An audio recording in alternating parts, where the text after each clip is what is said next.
Have you ever felt trapped, not by physical walls, but by something deeper, an addiction, a cycle of pain, or a trauma? Maybe you've wondered if you will ever break free, or if the weight of your past will always define your future. Today, we are talking about trauma, addiction, failed relationships, and most importantly, how healing is possible, even from the darkest place. Our guest today has faced immense challenges since childhood, enduring multiple assaults, bullying, and running away from home at 15. For years, he masked his pain with addiction until he finally hit rock bottom. But his story doesn't end there. It's one of hope, resilience, and transformation. Through yoga and meditation and deep self-work, he completely turned his life around and became a certified life coach. Now he dedicates his life to empowering women, particularly those over 40, who have lost themselves in many roles they've carried: mother, grandmother, wife, sister, a boss. He helps them rediscover their strength, reclaim their dreams, and find joy as they step confidently into the next chapter of their lives. So everyone, please welcome, joining us today is Jorge. Welcome, Jorge. We're so happy to have you here, Jorge. Thank you so much, Natasha and Diana. And thank you for giving me this safe space where I can share this journey that I've been on and share with everybody how I have been able to become resilient and move past a lot of the traumas that I have gone through and endured in my life. I know a lot about you, but I think the world is ready to hear your story. And I know that you have experienced so much unimaginable hardship from a young age. And some of those journey has taken you through some incredibly dark places. So walk us through the road you traveled that took you where you are today. What were some of the most significant challenges you faced along the way? Yes, thank you for asking this question. And I am the youngest of five children, and my mother is probably the youngest out of seven children. And my grandfather committed suicide when my mother was 5 years old. And then she also lost her brother to gang violence when around the same time. So I would say that my grandmother had to deal with a lot bringing up five children, after my grandfather's suicide and the loss of her son. My mother lived in the projects. We call them the project, which is housing for underprivileged people, and hundreds of people lived there. And it was at this time, probably around when I was also like 5 years old. Five seems to be the year where my grandmother was always like hitting me and beating me, and so everybody, all my brothers and sisters, I'm the youngest of probably all the cousins, so they all noticed how abusive she was with me. Eventually, my mother remarried my stepfather, and he took us out of this housing unit and bought us a house. So we went from living almost in these projects to living in this neighborhood with all beautiful homes, and it was just a big difference for us. But my father was also very physically abusive to us. He was a Korean vet from the war, and so he had a lot of trauma himself. And I remember one day my stepfather was just like hitting me and hitting me. And I remember finding my voice for the very first time, telling him, "You cannot hit me. You're not my father." And he never hit me again. So I believe that that was the first time I found my voice as a child to speak up for myself. So gradually from that, a lot of abandonment, a lot of physical abuse, sexual abuse, and trying to find my sisters, but so scared that I couldn't tell them, because I blamed myself for all that time. So I kind of, I've always led my life with that fear and that blame, always blaming myself. So I acted up in school, had bad grades. Mother was never home, so I was bound to be a very troubled teenager. I ended up running away from home. At 15, wanted to be famous, singing, dancing. I joined a singing and dance group, and I felt alive dancing. I felt like dancing was my life. I left school no longer being bullied, but on the contrary, I crossed the border to Mexico to join these dance groups, and I felt famous. I felt good. I felt people liked me, So gradually, you're also now with a bunch of predators, again, you're 15, you're more of an age, you're understanding, but there's people who still want to manipulate you. So eventually, mom found me and took me back home, and I ended up finishing high school, which was probably the best thing I could have ever done. So this shows how much resilience I've had through so many years of abuse, yet coming up alive. Finding different ways to avoid the bullies, to go back and finish. So I've always been one to go back and finish what I was meant to do. So gradually, that led me to a life of drugs and a lot of pain, failed relationships. I was in 3 long-term relationships and they all failed. By the time the third one came, I felt like he loved this drug more, so I wanted to do it so that he could love me. Mm-hmm. And it didn't work. He still dumped me anyway. And I tried intravenously injecting. I ended up in the hospital. And this whole week in the hospital was probably the clearest I'd ever been in my life. I felt like finally, there's nothing else you could do to yourself to harm yourself. You've done everything because of the pain that was instilled at you in such a young age. And I knew that I needed to seek help.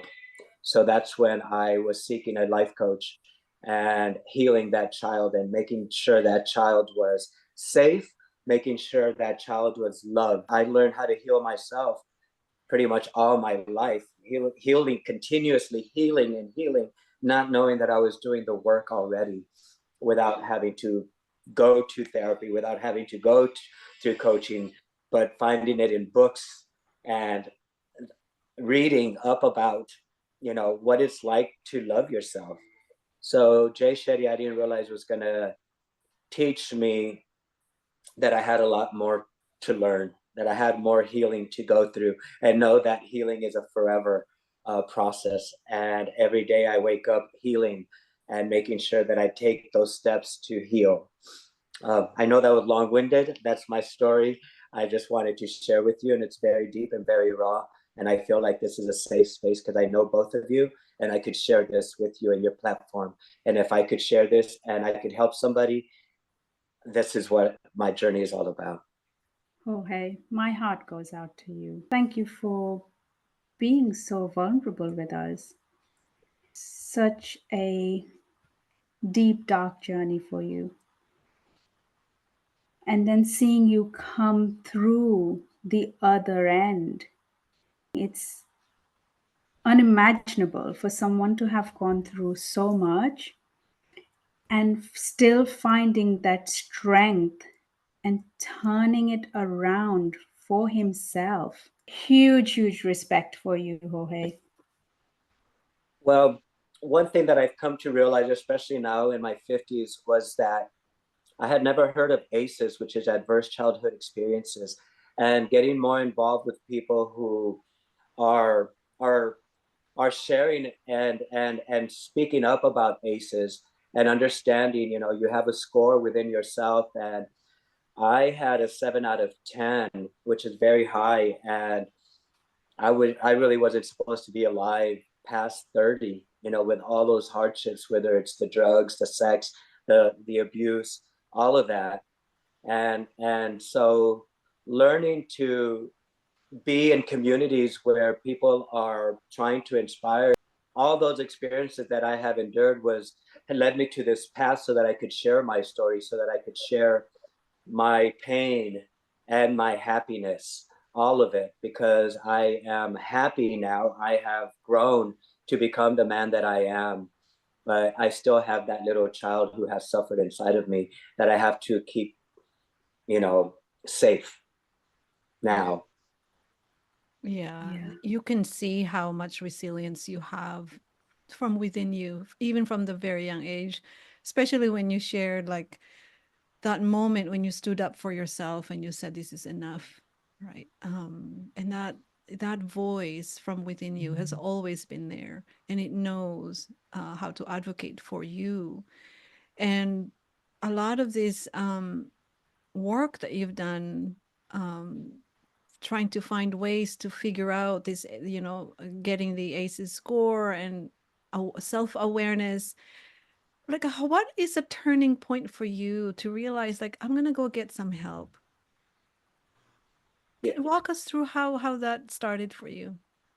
I always felt I needed help, always. You know, I knew that I had this pain. I knew all these abuses. I've always known, but also I never felt like I found the right person to speak to. I went to different therapists, but there was just never a connection. It was like an hour session, and it just, by the time they could get to any form of help, I'd already gone through 4 sessions of, them trying to get to know me. So I've always knew that I needed to seek help. And finally, when that moment after hitting rock bottom and failed relationships, and when I reached out to Claudia Marquez, who is a life coach, we did this in Spanish, and she helped me see the beauty inside of me.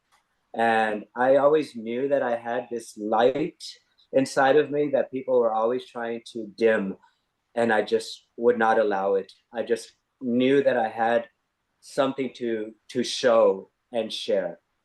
So I believe that it was always within me, but seeking that help with a life coach, I think helped me more than a therapist, but that's just me.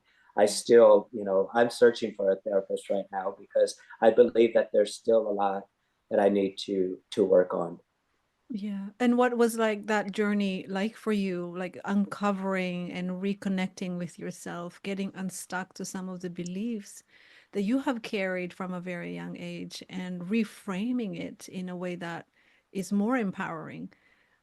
Yes. Yeah. I think finally seeing my self-worth, I've always had self-confidence. I thought self-confidence was exterior, looking good, dressing well, you know, but it was until I found my self-worth and knowing how worthy I am of love from others, and that self-worth of loving myself and knowing that I might not be for everybody else, but I am for most.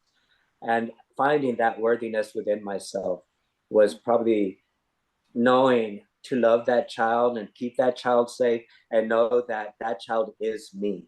This is who I am. At the core. Yeah. It's been such a beautiful journey to witness right here. What advice would you give to people out there who are going through addiction, going through similar pain, and who are almost at the verge of hitting rock bottom? What's one advice you would give them? I think my biggest advice is find somebody to talk to. Find somebody outside of your own circle to speak with, somebody who who you feel confident in and have, where you could be yourself and able to share why you're in addiction, because addiction usually comes from hardships and trying to mask pain and trying to hide feelings from others. You keep all that within yourself and bottled up, and so you end up going to drugs so that you could not feel pain. And so definitely my biggest advice is please go speak to someone that is not in your inner circle so that you can share and there won't be any bias, and they're there to listen, somebody who's there to listen to you. That is my biggest advice. Yeah. And that takes courage, right? That takes a lot of courage to own up to the fact that you need help. I found like it takes that one person to see the light in you and to believe that there is hope, right? Mm. And that Yeah. there is something in you that you can light a bonfire with. And Mm-hmm. that fire, when that is lit up, you are unstoppable. And that's Mm-hmm. what I see in you, that resilience, and that no matter how much people around me dim my light, I'm not gonna let them do that, Yes. because that is who you are at the core. So how do you maintain this resilience? I know that life gives us all ups and downs, right? And triggers, especially when you have gone through a lot of trauma. How do you maintain this resilience in you as you navigate life from when you started healing to now? Well, I just want to say that it's always, with so much trauma that I've had in my life, there's different aspects. There's the trauma of abuse, the abandonment, so many. That's why I have such a high score in the ACEs. So finding the right person to speak to is not easy because there's just so many different avenues Mm. that I have to go through. I think this is a really good conversation around not everything is traumatic. Life is difficult, and that it takes that one person to guide you through believing in yourself, that this is not doesn't have to define your future. And Mm-hmm. that's what I see in you, is that resilience in you is ever present, even though life was so tough for you, Yeah. and that it was never dimmed. So how do you maintain that throughout your life? Being gentle with myself Mm. and my thoughts, that is my resilience, is being able to understand what I'm going through, no longer have like a curtain in front of me. It's like seeing it as it's happening and accepting when I'm feeling sad and allowing myself to feel sadness, but not stay in the sadness. Mm. That to Mm. myself is where I'm at, is actually living life with my eyes open and understanding the emotions that I am going through, and not with the blinders any longer. My resilience comes from being gentle with my mind and being gentle with myself and knowing when I'm feeling down and understanding and ask myself, why am I feeling down right now? I don't understand. I have everything that I could possibly need in my life, everything. But now actually accepting it, that I fought for everything and that I have everything because I did this for myself through all the Mm. hardships, through all the glory, through all the pain, through all the suffering, but also with the great opportunities that I've had and seeing them and being grateful for all of them, for everything. Wow. Throughout, I'm hearing kindness and self compassion. No matter what comes my way, the most tough, the most difficult thing, but I will carry on being kind to myself. And no one can take that away from me.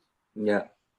Yes. No, nobody can. There's a song by Mariah Carey that she says that, there's a light in me that shines bright and free.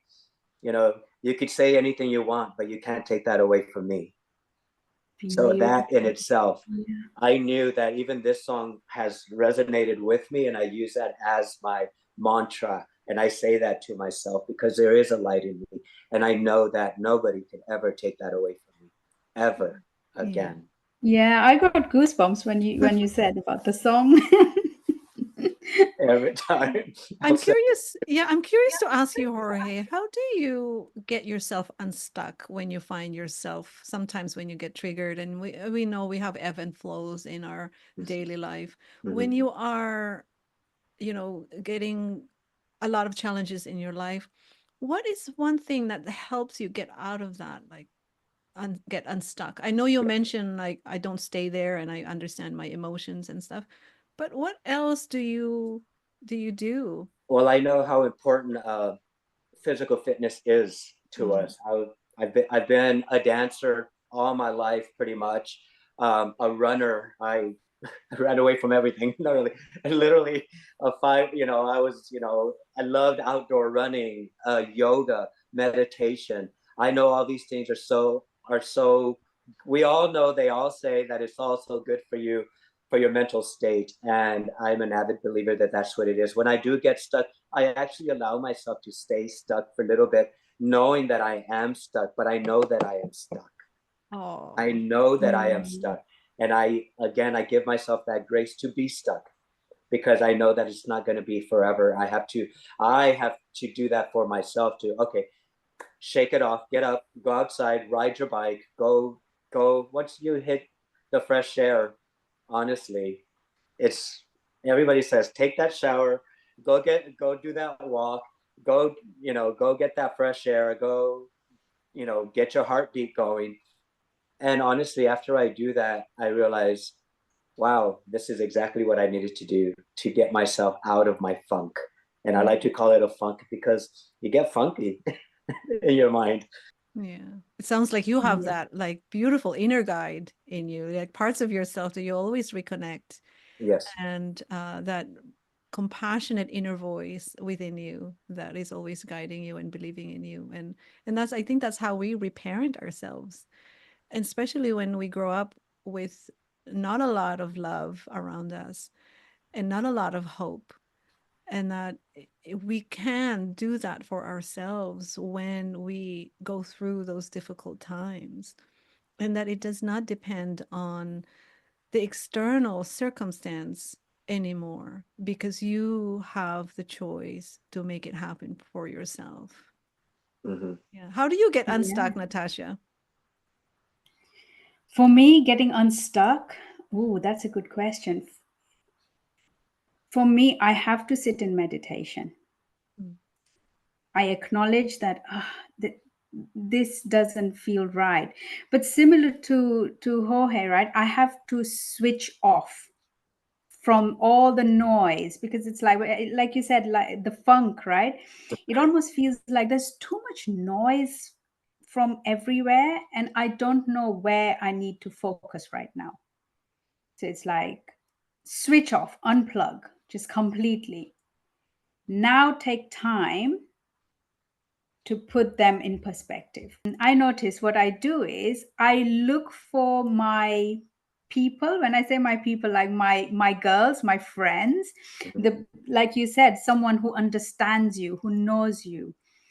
And I look for them, and that's like, okay, this is my safe space. I'm going to get a bit comfortable with them. But these are the ones who tell me exactly what it is. Mm. And they help me get out of that. And that's when I'm like, okay, my mood's lifted up now. What's next? Oh, Now that's beautiful. reflect and go move forward. Yeah. So there's Yeah. a lot of reconnecting, like with Jorge, you can reconnect with yourself, with the things that makes you happy, that really nurture your body, mind, and soul, right? And with you, Natasha, it's a lot about community and getting your community together to really shift that perspective.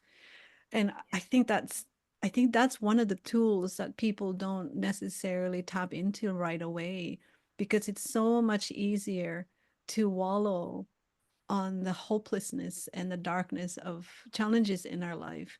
And it's really important to really let our viewers and listeners know that you are not alone in this, and that you do have your girls or your boys and your cheerleaders out there. You just have to get up, like what Jorge does, get up, time yourself and move, right? And move, because Yeah. people will not know you need help if you Yes. don't speak up.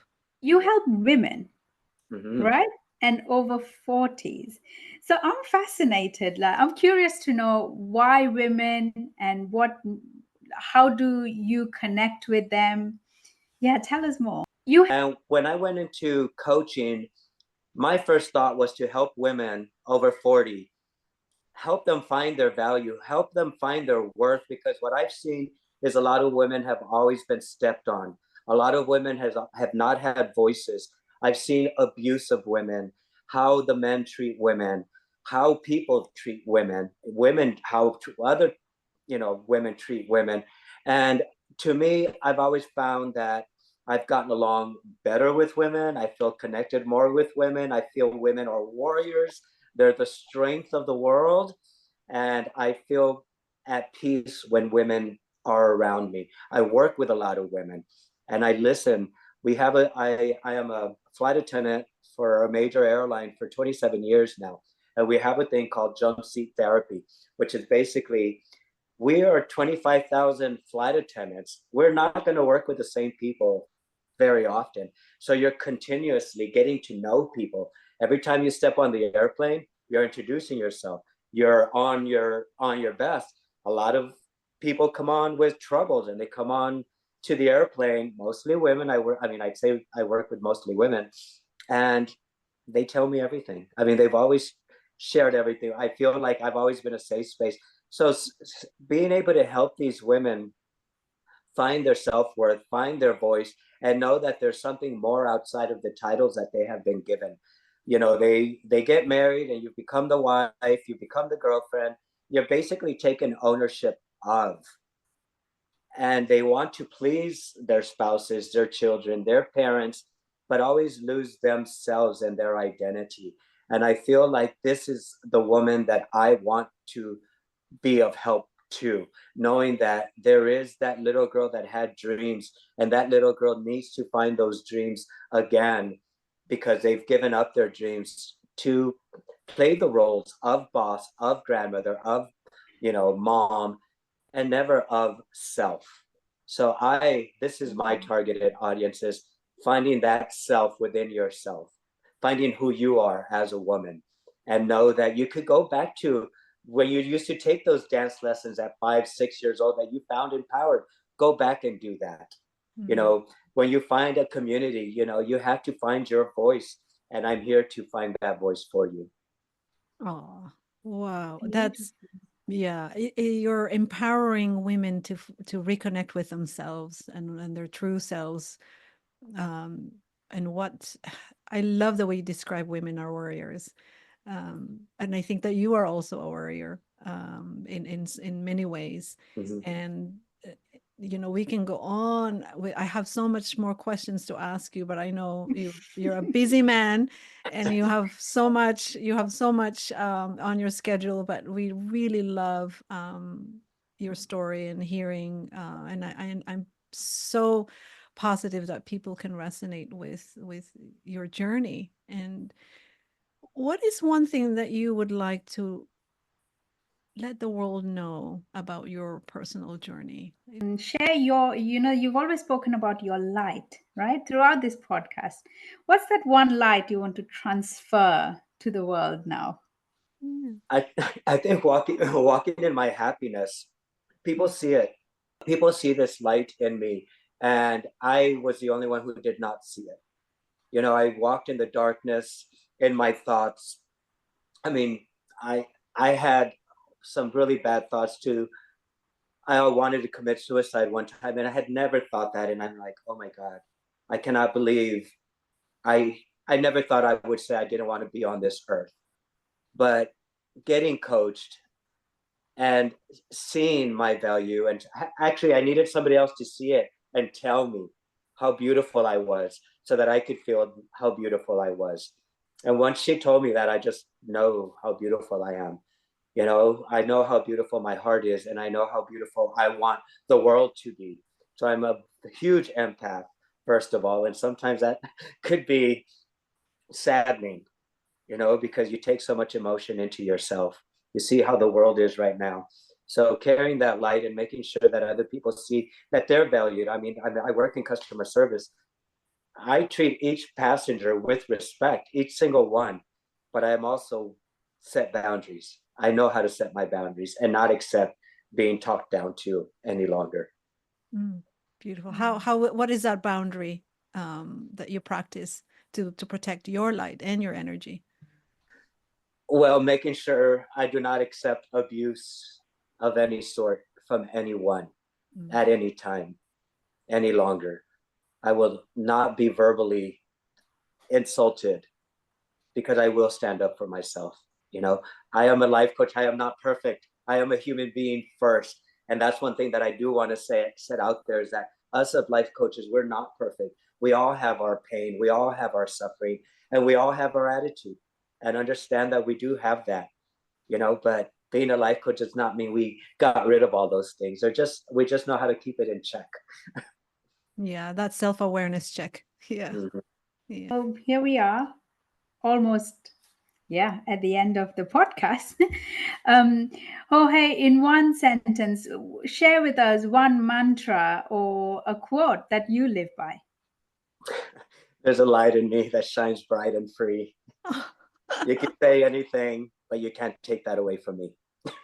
Oh, And I use that as my guide always, because yeah. whenever anybody is trying to knock you down, just know that you have that light inside of you, always, that shines bright and free. Oh, I love that. And you keep it lit up as bright with connecting with your joy and your happiness and believing in who you are truly. Yes, Yeah. yes, definitely. There was a time that this light was so dim. You know, I was just, people would say, why is he always so mad? Why doesn't he smile? But then when I smiled, it's like, why does he smile too much? So I always took that as a personal thing. I always thought that, but I realized that now with all these years of, with the coaching and the years of self, reflection, I realized that this wasn't about me. This is who they are. Those abusers, those people who bullied, this is what they learned.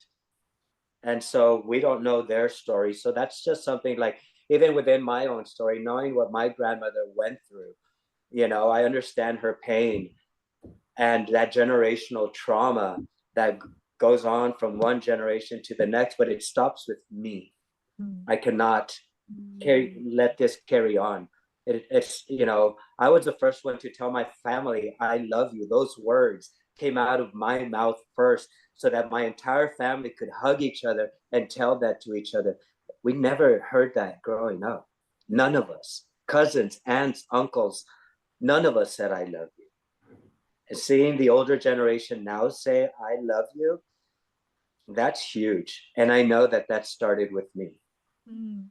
And that's the positive, loving ripple effect that you created within your family. And I Yeah. love that the trauma stops with you, Yes. that you're creating a new wave of love and joy and reconnection and community within your family. I know how much you love your family and your nieces and nephews, and Yes. you stay connected with them. They're my Um, life. They're my mhm. life. And I just want to share that I messed up as an uncle. Okay. I messed up as a brother. I messed up. I have, and I will apologize 1,000 times over for not being there when I was lost. And there's no amount of love. I've had family step away from me thinking that I was a toxic one. And I accept that from them because I didn't know better then. And there'll be a time that they'll understand that, you know, I'm sorry for Mhm. any pain or suffering I have caused anyone because I was in my own misery, in my own pain, in my own heartaches. Yeah. Oh my God. I gotta ask you this because that amount of pain and suffering and humility that you experience, knowing that you weren't 100% perfect and no one is. How did you practice forgiveness throughout that? Like I hear you understanding these people who traumatize you, who abuse you, and there's a lot of, understanding and detachment to not defining you Mhm. as a person now. How did you practice those forgiveness for yourself and others? Yes. I have learned that the forgiveness wasn't for them, it was for me. Mm. It was in order for me to be able to move forward. It doesn't mean that I forgot everything that has happened to me, but it means that I no longer let it dictate the steps that I take and the moves that I make and where I want to be. Every day, every time I remember, I have to forgive. Every time I remember the abuse, I have to forgive then and there, over and over again. So forgiveness is forever. It's not just for that it's going to go away. It doesn't go away. I'm just going to tell you, but it's just handled differently Mm. and with more sympathy, with more understanding of self. Yeah. Yeah, so it's a process for you. It's an ongoing process. Yes. That's beautiful. Thank you for sharing that. Yeah. Yeah. Where can these women find you? The women that you're so passionate to help, to transform. Share with us. Where can they find you? Yes, well, I'm rebranding myself right now. So I do have a website, which is Jorge Ernesto Life Coach at outlook.com. That is my website that I'm retweaking because I'm reestablishing myself as this empowerment, women's empowerment, coaching. Not just women, I'll help a few men too. I'm not saying I won't, but I'm definitely on social media. Instagram is Jorge underscore Ernesto underscore life coach, and that's Instagram. Then I have my Facebook page, which is Lozano, and then and then Jorge on Facebook. And through these platforms, I do have Calendly where you could schedule a one-on-one call. That way we could get to know each other. Because I know that sometimes you want to reach out to somebody, but if you don't see them and you don't feel safe, then we might not be a good match. And I understand that. We understand that we're not meant for everyone, and not everyone is meant for us. Sorry about that. It's not meant for us. No. So yes, you could find me on these platforms, Calendly, set up a booking, and we could get talking for sure. Yeah, you are going to make a huge difference in people's lives because of the vast understanding of a whole gamut of emotions and life journey. And you have so much wisdom and so much power in knowing that there is light at the end of the tunnel, that the darkness doesn't stay forever, and that you could be the one person that they need to see that within themselves. Mm-hmm. So I want to share one thing that I made the moves, okay? We individually have to do the work. There's nobody that could do the work for you. So understand that you have to do the work, as well as the healing, as well as getting the help. It has to come from yourself, from within, to seek and to do the work. Because without the work, you'll be stuck, and you'll stay in that place, unfortunately. yeah, that makes absolute sense, because even though you are the best of the therapist or the coach in the world, if you're not willing to change your mindset and your belief in yourself to say, I'm ready to, no matter how hard this journey is, I'm ready to heal. So it starts from within. Absolutely. That's beautiful. I really, yeah. It truly does. Oh. Thank you, Jorge. This has been a beautiful Thank conversation, and we really appreciate your vulnerability and your honesty and your your compassion and your advocacy, self-advocacy is what I'm going to take away from this conversation. Thank you. No, thank you both for having me and giving me the safe space. I really appreciate this, and raw, real, and that's exactly who I am.